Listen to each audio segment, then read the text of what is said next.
Do you fear that we are heading closer towards an environment in which our leaders and politicians are not really advised to be as exposed? I don't know if that's the right word, but welcome to, mingle with members of the public? Well, I think it's one of the great things about our democracy that members of parliament, ministers can go down to their shops and pick up things, or like I did on the weekend, take my kids to a local park or throw the footy around. That's a great part of our democracy. It's a real strength of Australian democracy where the people and politicians are close to each other. We're the same. Politicians are people, and we need to stay in touch and be grounded. And you've seen that dehumanising language. I think, obviously, language that was subjected to Julia Gillard was probably one of the most intense recent examples of that. But you do see it break out occasionally as well, where people are accused of being complicit in genocide, which is complete rubbish. That dehumanising attacks make it easier for extremism to spread, and that corrodes democracy.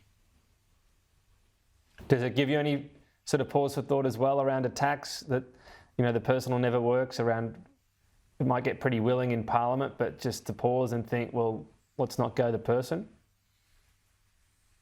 Well, I'd like to think most political leaders don't engage in political attacks that attack the substance. Obviously, it's willing in the chamber, but importantly, most people are able to park that once they leave the debating floor and engage in other activities, such as, for example, playing touch footy with members of the opposite party. But we should always be very conscious of our language and not get too personal, to reflect on people's positions and policy differences rather than saying other things. Most people get into politics for the right reasons. They're patriots. We just have different views about how to improve the country. Okay. I've asked you a few times around assistance for Ukraine. It would be remiss of me not to mention the $250 million package, drones for Ukraine in their war against the invasion from Russia. Why was this specific assistance selected? Well, this is responding to the requests of the Ukrainian government. We've been very focused on supporting their needs with practical assistance. This $250 million goes to drones, it goes to boots and other personal equipment for soldiers. It goes to artillery ammunition, air-to-ground munitions and anti-air missiles. These are all things that Ukraine desperately need, and so we're privileged to support them with the announcement from the Deputy Prime Minister. And this builds on recent announcements, for example, when Richard Marles visited the region only a couple of months back. In fact, I was visiting SIPAC in Melbourne today to make a major drone announcement for the Australian Defence Force, and they've been supplying drones to Ukraine for a couple of years now, funded by the Australian government. So this is really important to support them against Russian aggression that's going on right now in Europe. If in the future the US did pull support or dramatically pare it back, Ukraine feels as though it would be a catastrophic blow to its defence. Do you think Western nations would be willing to dip into their budgets enough to stop that from happening?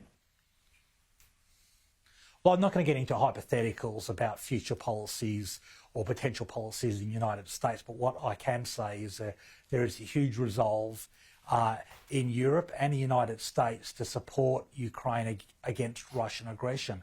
I represented Australia at the Munich Security Conference a year and a half back, and I was struck by the range of politicians from different parties united in supporting Ukraine and united in investing in their own defence and their own military to combat Russian aggression. I met with politicians from the German Greens Party, for example, who are a far cry from the Australian Greens, who support strong defence spending because they're seeing what's happening in the world, and they know that a strong deterrence impact of a strong military is critical to preserving democracy around the world. Pat Conroy, appreciate your time. Thank you. Thanks, Tom.